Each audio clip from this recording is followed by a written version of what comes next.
Yeah, it should be live. I have this organoid tech in research video. It's a pretty decent video. Thinking trying to turn it into a web application. That's the kind of things we do. And now with the new model, maybe we can do it even better.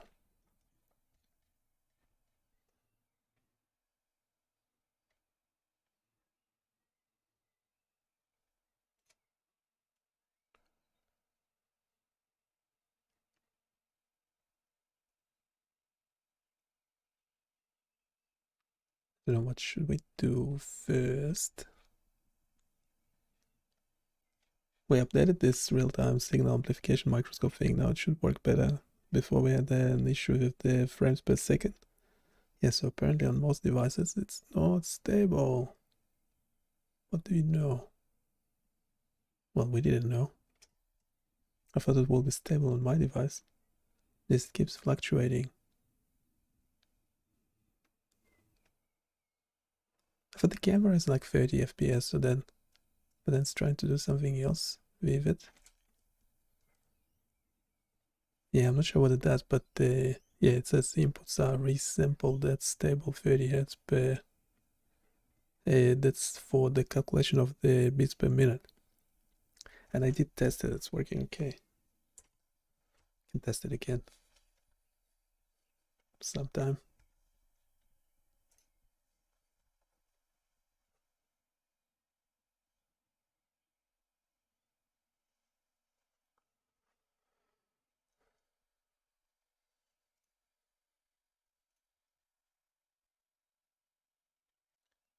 Is deployed on the site. Don't forget to control F5 it to see the most recent version.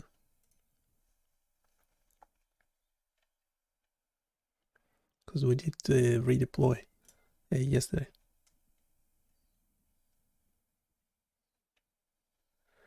Yeah, that audio AI is only working on Chrome.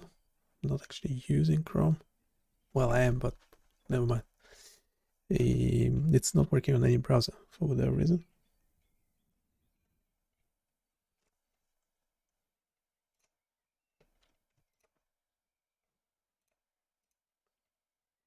Yeah, so on this channel, on this YouTube channel, we develop all the web applications, then they go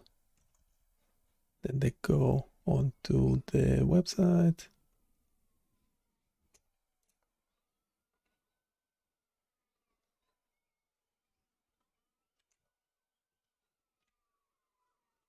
Yeah, some videos are for members only. They essentially get released.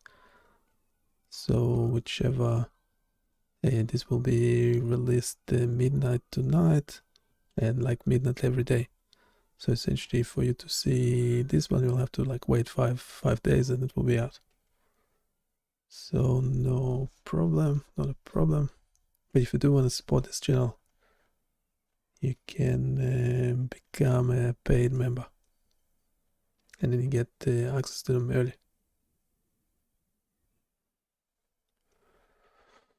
Yeah, so, and then it's all available on the website, BioniChaos.com. We had an overview of this, yeah, AppyMinder device. So this is Gemini. There's both models, the new one, whatever, the fast and the thinking model. I did this overview of it, and we had an audio review. Just see.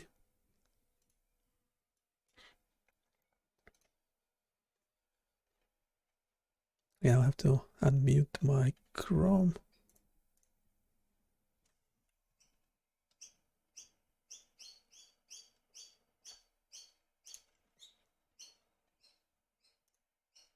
I generated this table. Let's look at the table.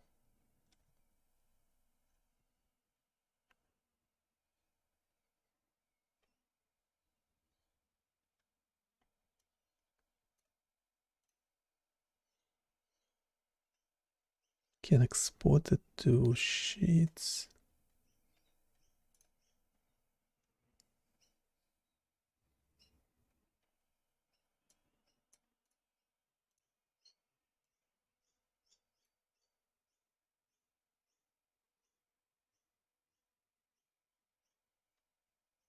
Well, it's worse. Can't make sense of it.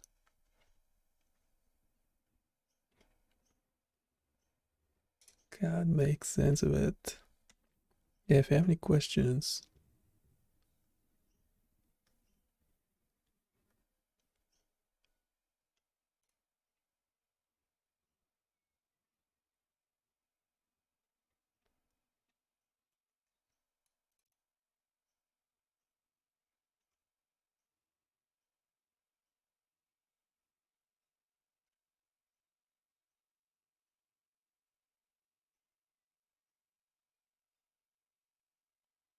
yeah, I'll go over this together.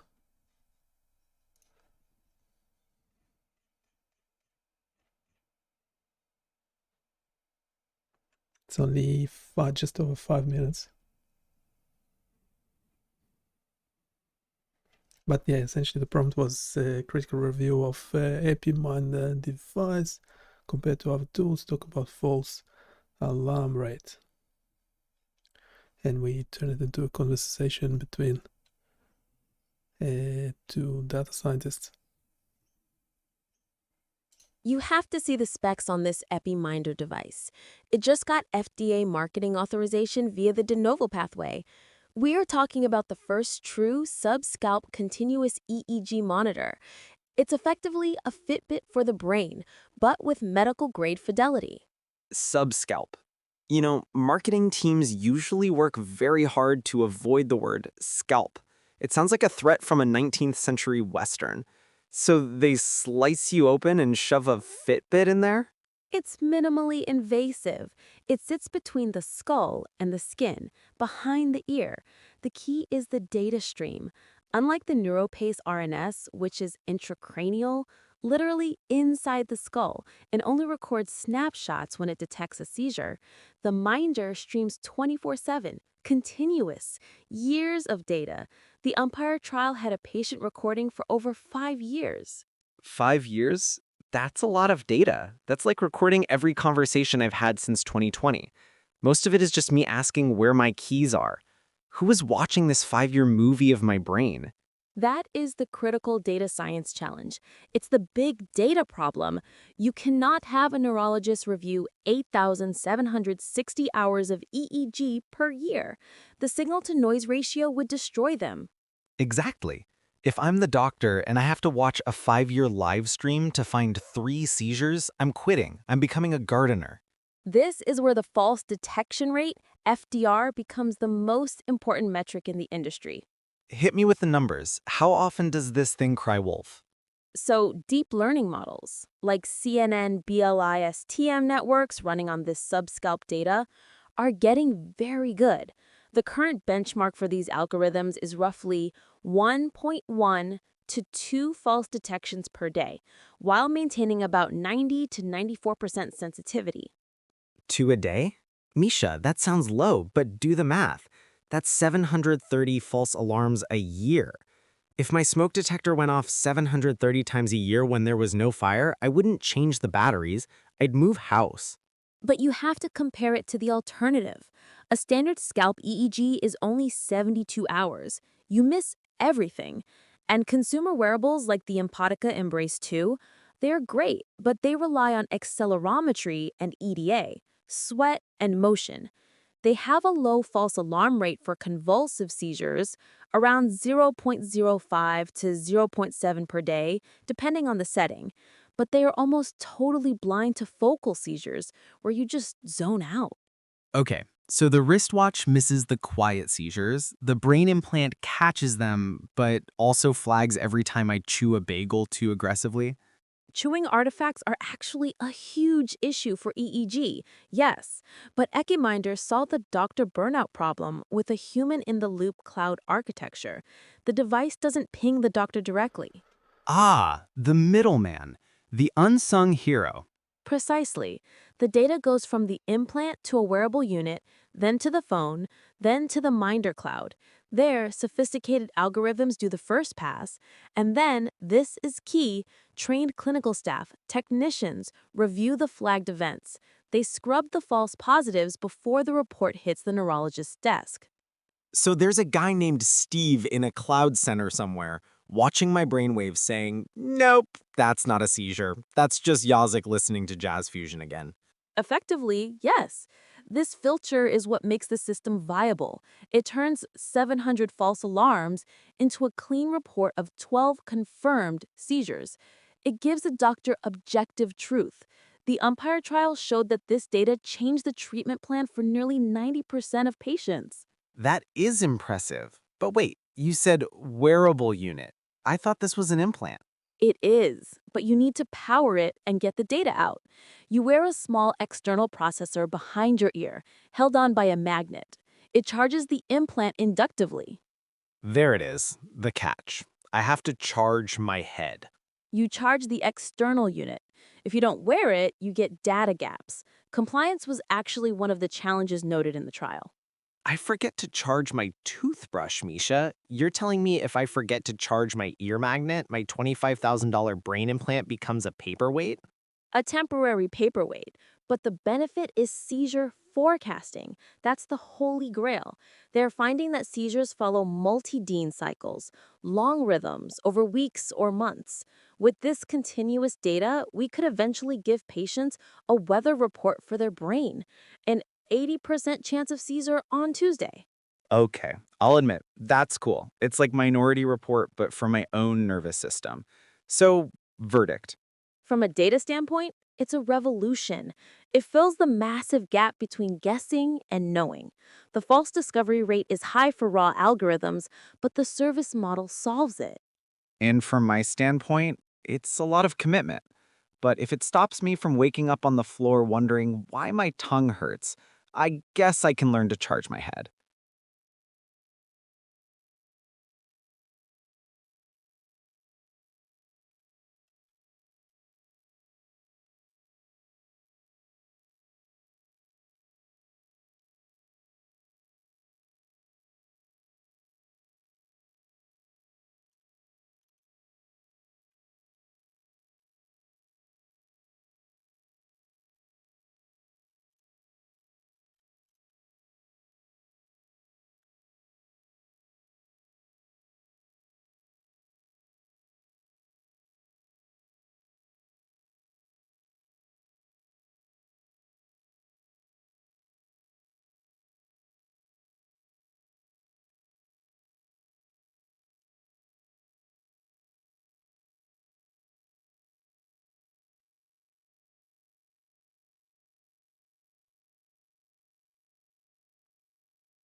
Okay, we want to find more information on the false positive. So, comparing different types of seizures, we would like to compare the false positive rate for the different devices.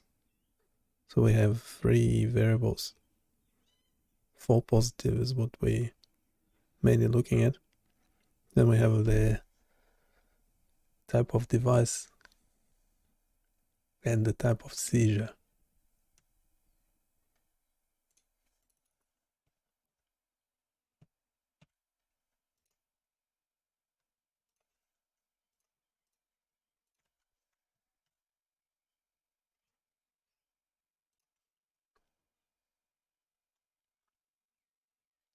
Then we'll generate the conversation again.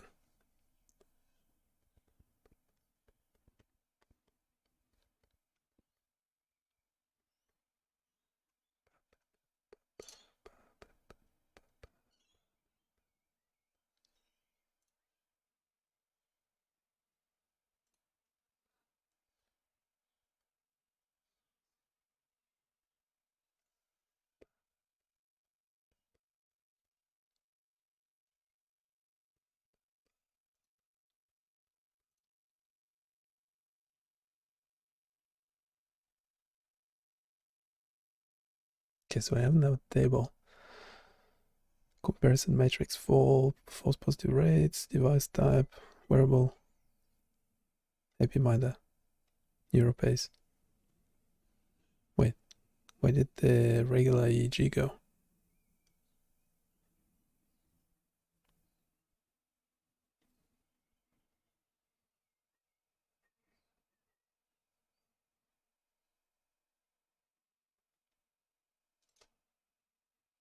Okay, we also want to include the standard EEG recording. And yeah, maybe with the standard EEG recording, break it into the duration of recordings.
Okay, so we have standard EEG, a ambulatory EEG, so take home, a video EEG, hospital.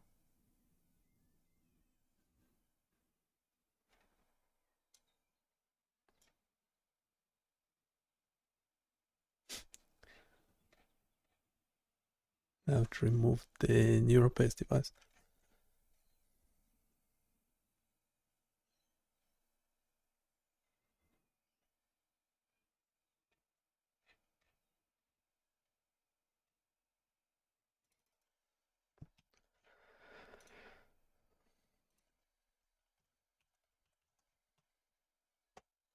Okay, we'll include the Neuropace RNS. What RNS stands for?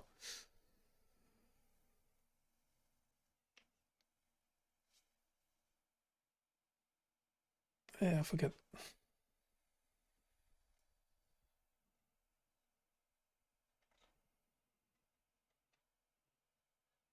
Okay, so I have Neuropace, Epiminder, standard EEG, ambulatory EEG.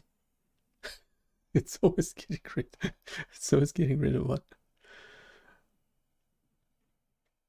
And we had the wearables.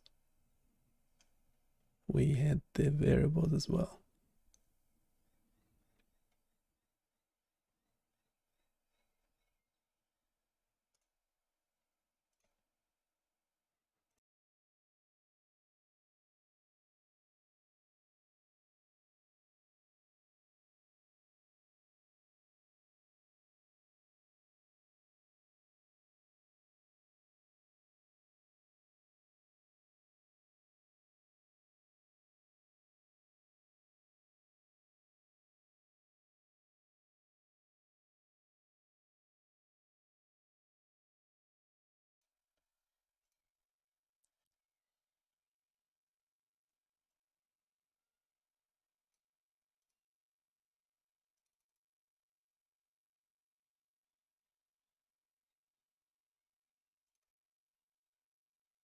The table is missing variables. The table is now missing wearables. Can we make the table complete?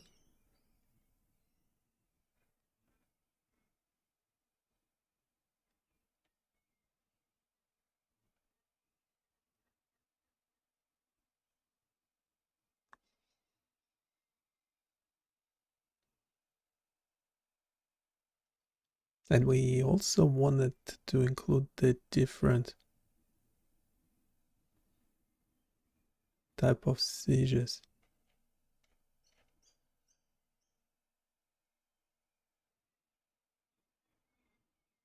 Yeah, so we want the device include the neuropace.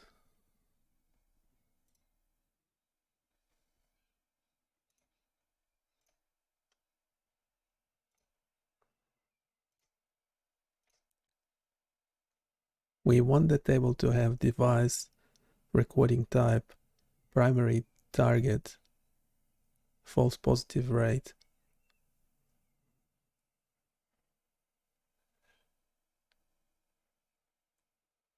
and what happens on false positive. Now the device should have neuropace, Epiminder, standard EEG, ambulatory EEG, wearables.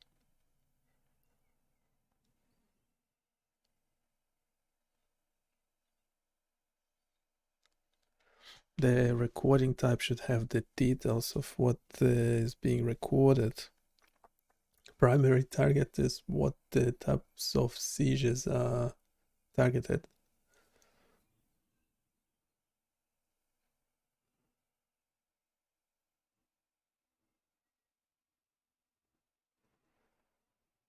A false positive rate should have the FPR, also explain what FPR is.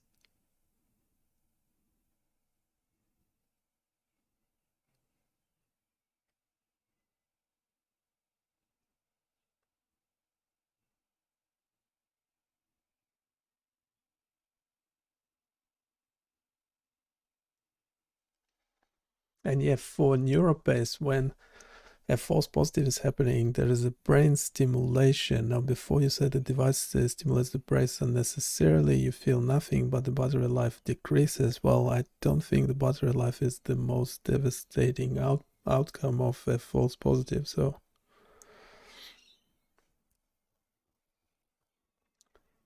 for Epiminder, you said what happens in a false positive event, data burden.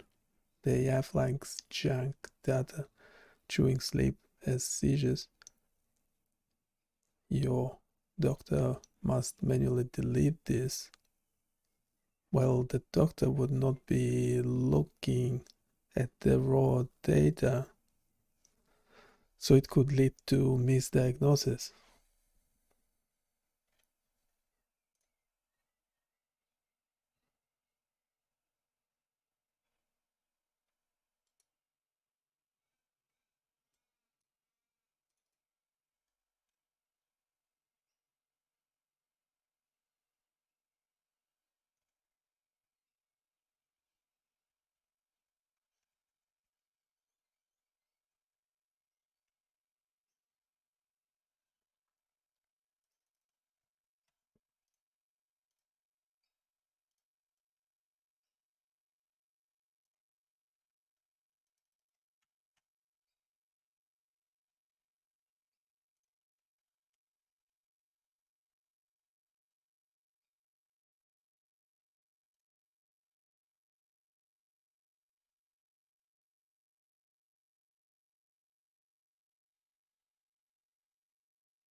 Okay, so we updated the table.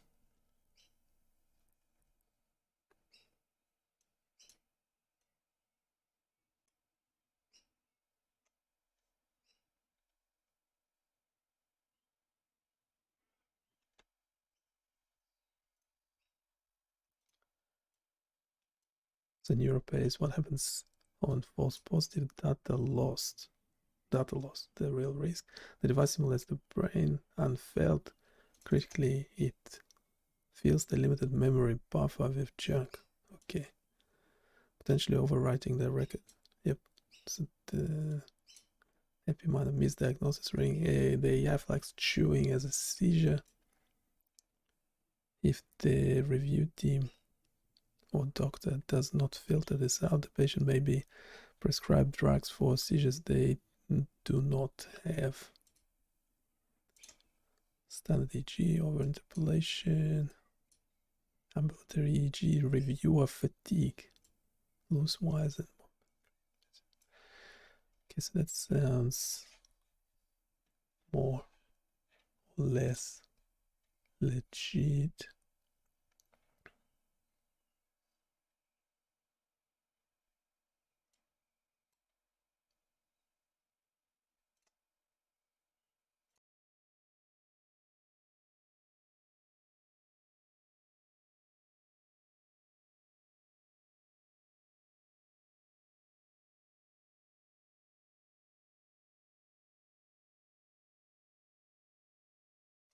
Okay, that sounds legit, and we had the prompt.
Funnily enough, Epimed is actually going for an IPO, which is super weird because I thought you actually have to be selling something.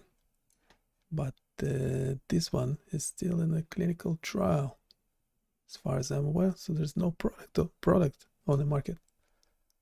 So I don't know. It's a really bizarre idea to go for an IPO.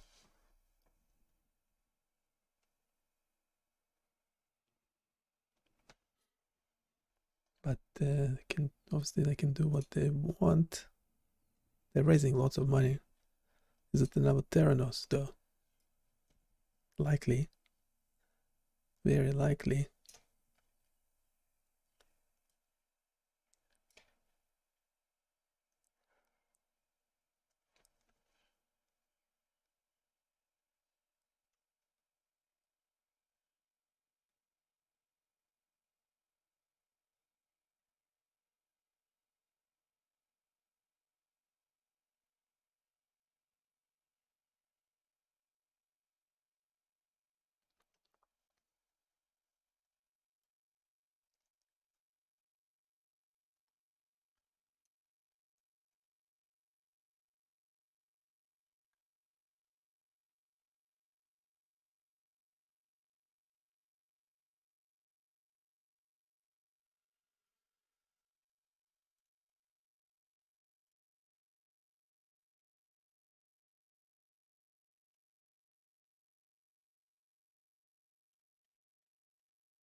Here I have another review.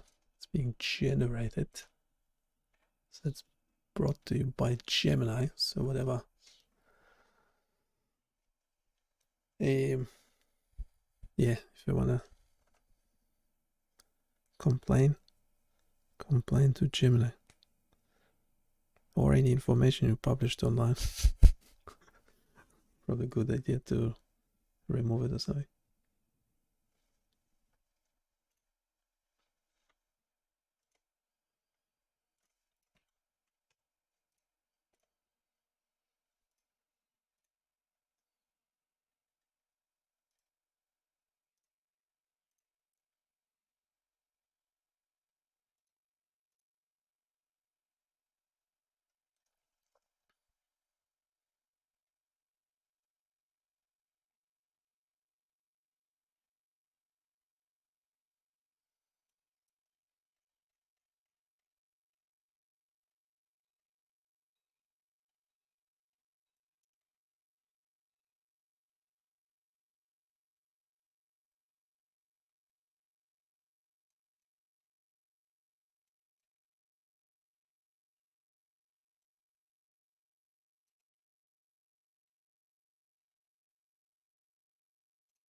The toxin is not working, is it?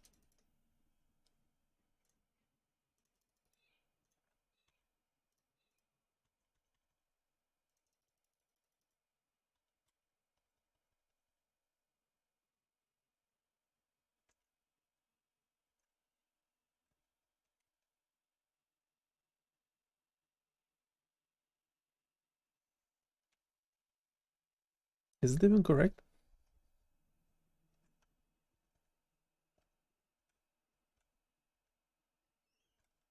It seems like the shortcuts are working, but the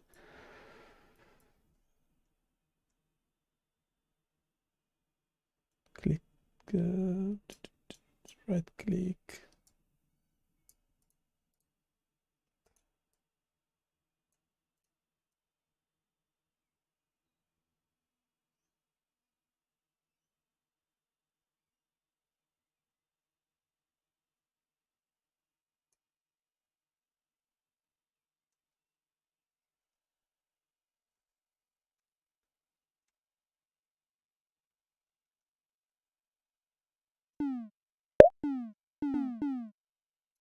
Here I have sound to it. We really need an expert to tell us if it's doing anything useful or not.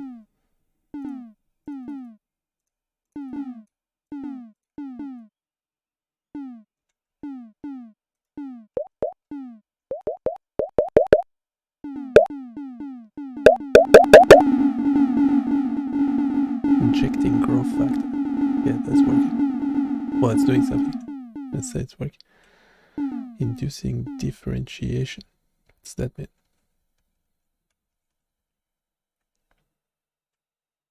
It's only 70 megabytes in the browser, so that's okay. How do you add the toxin? Does it seem to... Wait.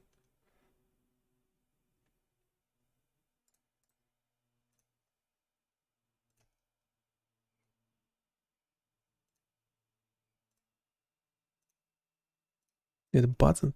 What? The buttons are not defined.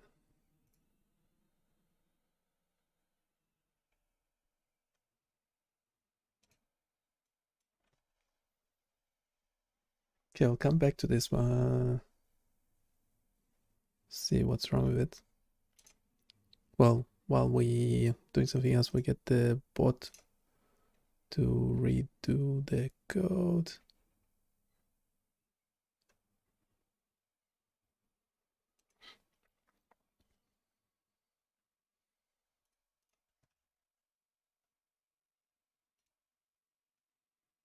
I don't think it's completed the code assignment. We'll see.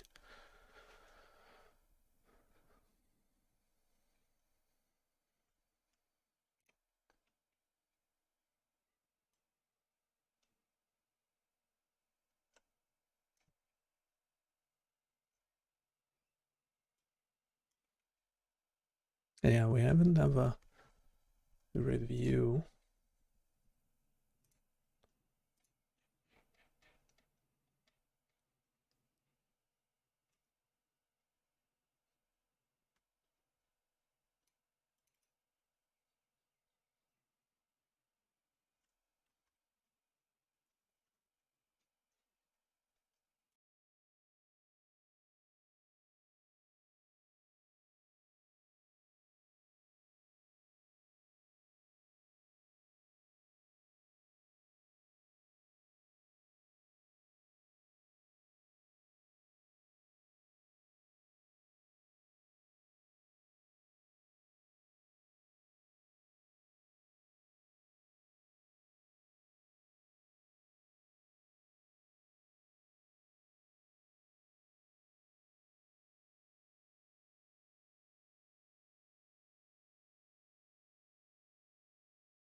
You realize the entire epilepsy monitoring industry is essentially a class imbalance nightmare, right?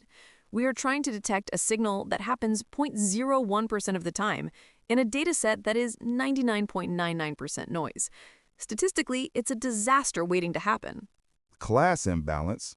Is that why my gym class has 30 people and only one working rowing machine? No, it means seizures are rare. If you build a detector that is 99% accurate, but the event only happens once a month, your false discovery rate is going to be catastrophic.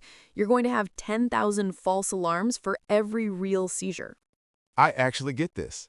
My Apple Watch called an ambulance once because I was whisking eggs too aggressively. It thought I fell off a roof. Exactly. That's the wearable problem. They rely on accelerometry. Your whisking motion has a frequency of what? 3 hertz? A tonic-clonic seizure is also rhythmic movement. To a dumb algorithm, making an omelet equals grand mal seizure. The false positive rate is through the roof, around 0.2 to 2.5 per day. So I'm terrifying my family because I like a fluffier scramble. Fine. But what about the cyborg stuff? The brain chips, neural pace. Surely if you drill a hole in my skull, the machine knows the difference between brainstorm and breakfast. You'd think so, but the NeuroPace, RNS, has a completely different fatal flaw. It's a triggered system. It's not recording a video, it's taking snapshots. It has a circular buffer that can only hold about 12 minutes of data total. 12 minutes? My toaster has more memory than that. It's an implanted device. Battery and storage are finite. So it sits there waiting for a trigger, a specific brainwave pattern.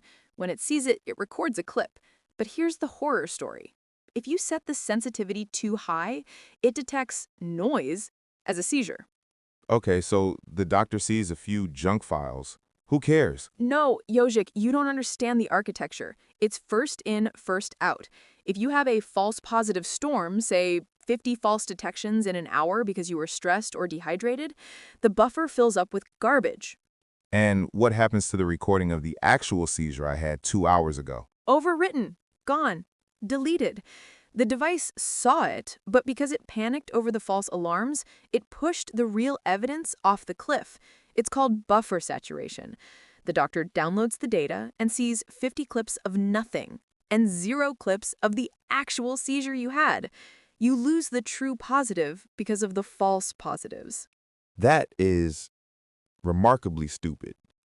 It's like a security camera that deletes the footage of the bank robbery because it saw too many pigeons in the parking lot afterwards. Precisely. That's why Epiminder is theoretically the solution. It's continuous subscalp EEG. It doesn't wait for a trigger. It records 24/7, year-round. No buffer saturation because it streams everything to a cloud server. Finally, the CCTV that never sleeps. So Epiminder is the winner. No lost data. Well, now you have the opposite problem. You have the big data problem. You have 8,760 hours of brainwaves per year. A human neurologist can't look at that. They have to use an AI algorithm to find the needles in the haystack. And let me guess, the AI is also an idiot. The AI is sensitive. The Epiminder sits under the scalp, right? But it's outside the skull. Do you know what else is outside the skull? My crushing sense of existential dread. Muscles, specifically the temporalis muscle, the one you use to chew. When you chew gum, that muscle fires electrical signals that look shockingly like a focal seizure on an EEG. So if I'm eating a steak, Epiminder thinks I'm having an episode? Potentially. We call it the chewing artifact. If the algorithm is tuned to catch faint seizures, high sensitivity, it will flag every meal as a seizure cluster.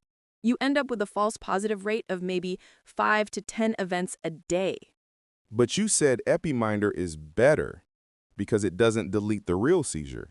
It doesn't delete it, but it buries it. If the doctor receives a report saying 3,000 seizures this year and 2,950 of them were you chewing gum or sleeping, sleep spindles also look like seizures, the doctor might just throw out the whole report. Or worse, they believe the report. And they prescribe me enough anticonvulsants to sedate a horse because I like beef jerky. Exactly. That's the misdiagnosis risk. With NeuroPace, you get undertreatment because the data was overwritten. With EpiMinder, you risk overtreatment because the noise was counted as data. So the only way this works is if a human actually sits there and checks? Yes, that's the hidden cost. EpiMinder isn't just a device, it's a service. You need a human in the loop, a poor technician in a basement somewhere scrubbing through your chewing files to find the one real seizure so the doctor doesn't accidentally overdose you. The future of AI is incredible. We built a supercomputer to read minds, and now we have to pay a guy named Dave to verify that I was just eating a sandwich. Statistically, yes.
Okay, so I have the Gemini code assist modifying the code. Yeah, we expanded the demo.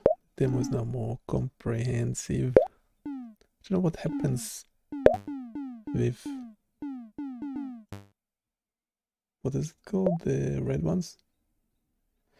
Yeah, and the demo mode doesn't stop when you interact with the page, but that's okay. So you can play together, you and the bot.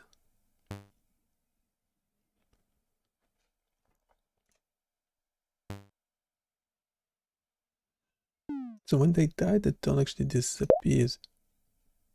Okay, so when we have necrotic cells, aren't they meant to just eventually fade out and die? Or do we have to reset the simulation every time?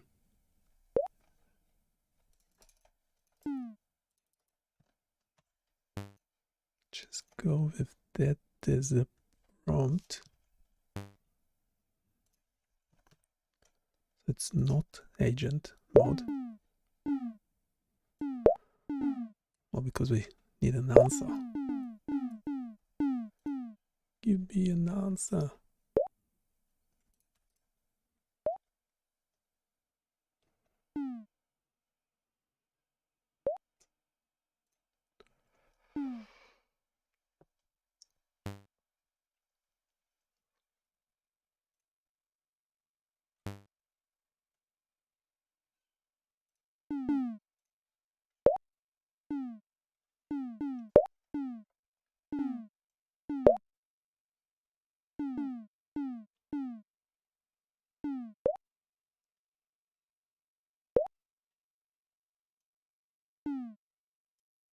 Yeah, to effectively clear out the necrotic cells.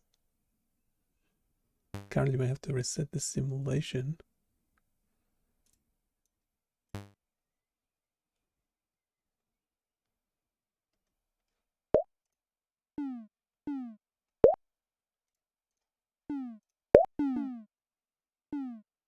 Okay, so how difficult would it be to actually, instead of cycling through the simulation, having the cells dying out naturally?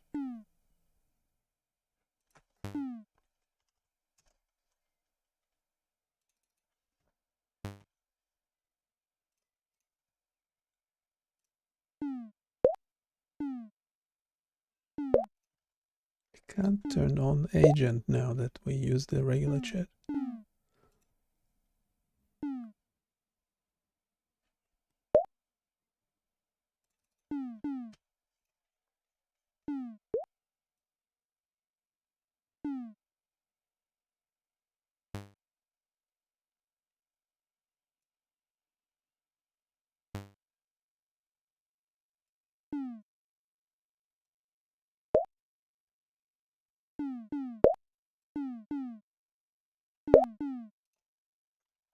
Okay, so make changes.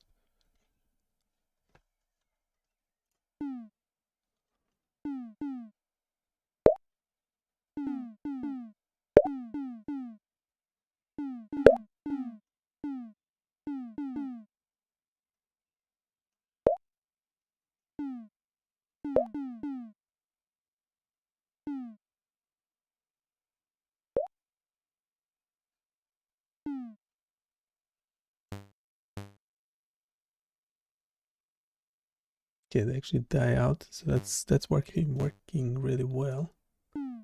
Thank you very much.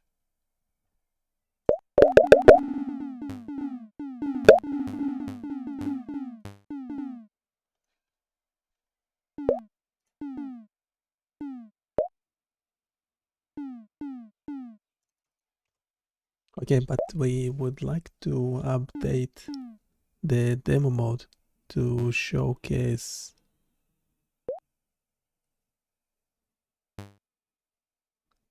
the def as well. So instead of resetting, we would like them to just naturally cycle through and die naturally.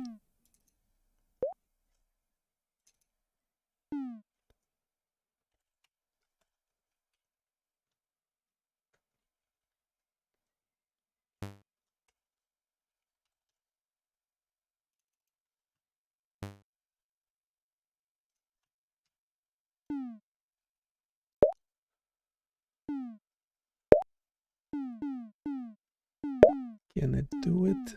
Just updating the demo. I'm not even sure which model it is. It's a Gemini Code Assist. You can't actually select the model, but that's okay. Okay, we haven't the demo updated. Turn on the sound. The sound is off by default.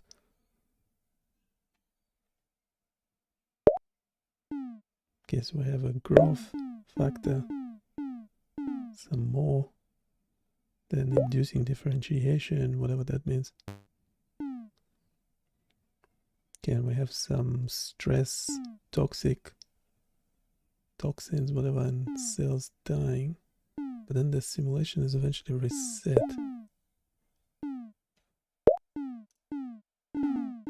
So why is the simulations eventually reset?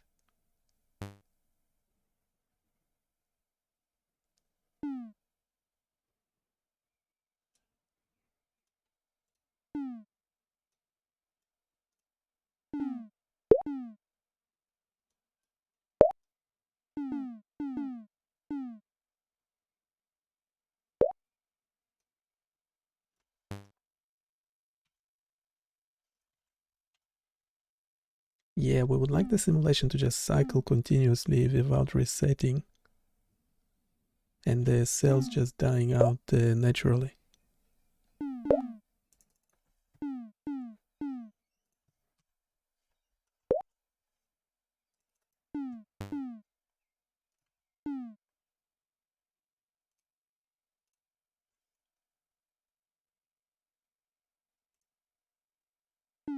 I'm not sure. We need a better model for it.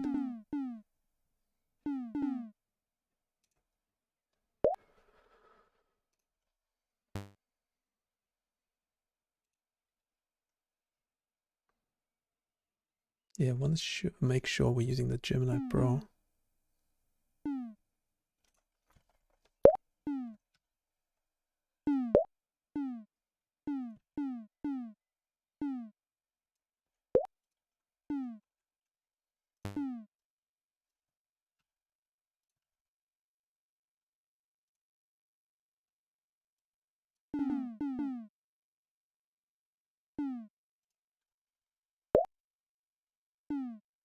So we'll do it both in AI Studio and using Gemini Code Assist.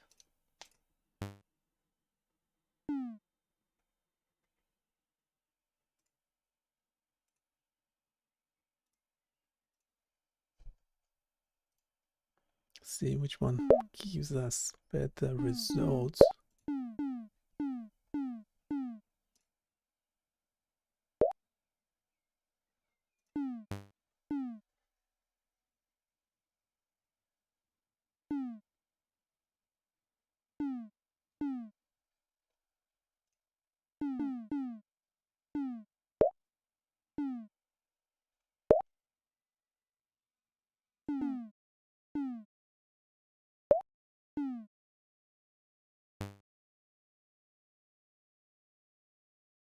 Okay, we'll do the change from code assist first. Now it should just cycle through without resetting. The demo should start after 10 seconds. Yep. Growth factor. Some more growth factor. Inducing differentiation. Okay, now applying toxic stress. Then it just dies out.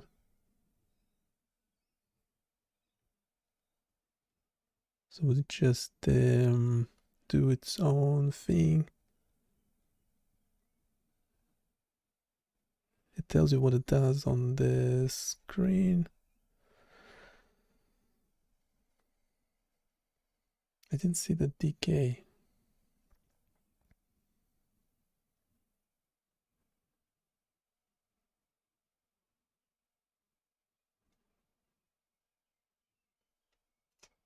If I stop the demo,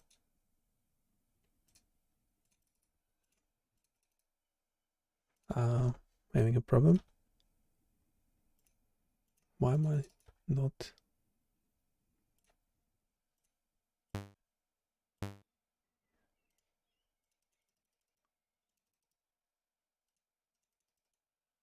The growth doesn't work.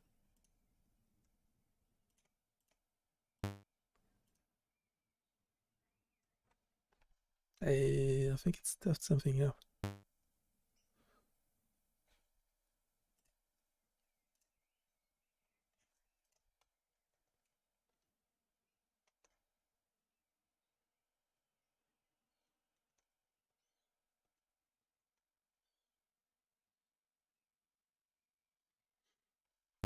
Okay, so I have Gemini.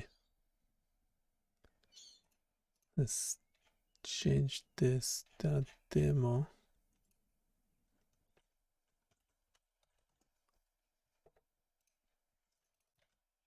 Okay, can we regenerate and update the whole code?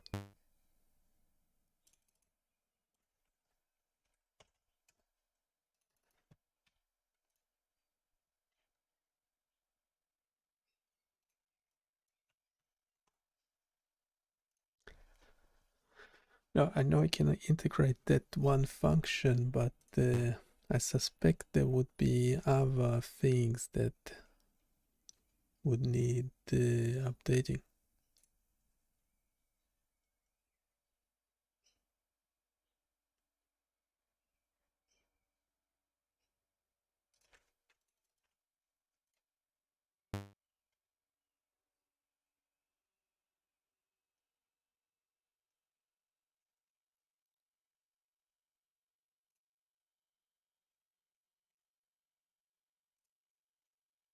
Currently we have 771 lines of code, so it should not be significantly shorter than this.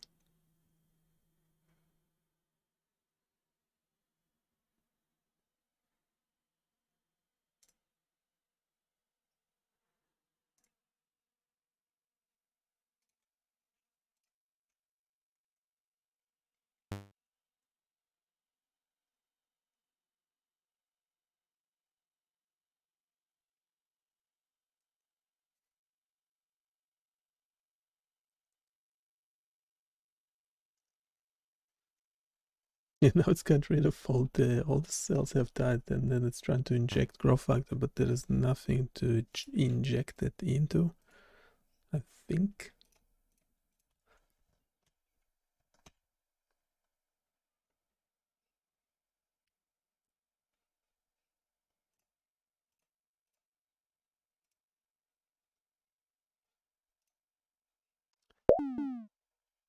Question: what happens when we have both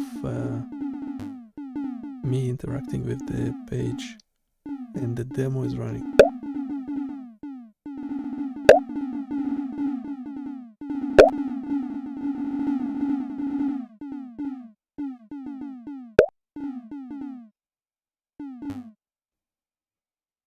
Okay, so it killed some amount of cells, but not a significant amount. So this will just supposedly will keep going for a. Did it update?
Okay, we'll continue this next time. Everything we do eventually becomes available on BioniChaos.com. Go check it out, provide your feedback. Don't forget to like, subscribe, so you don't miss the next live stream. And I'll see you in a bit. Bye.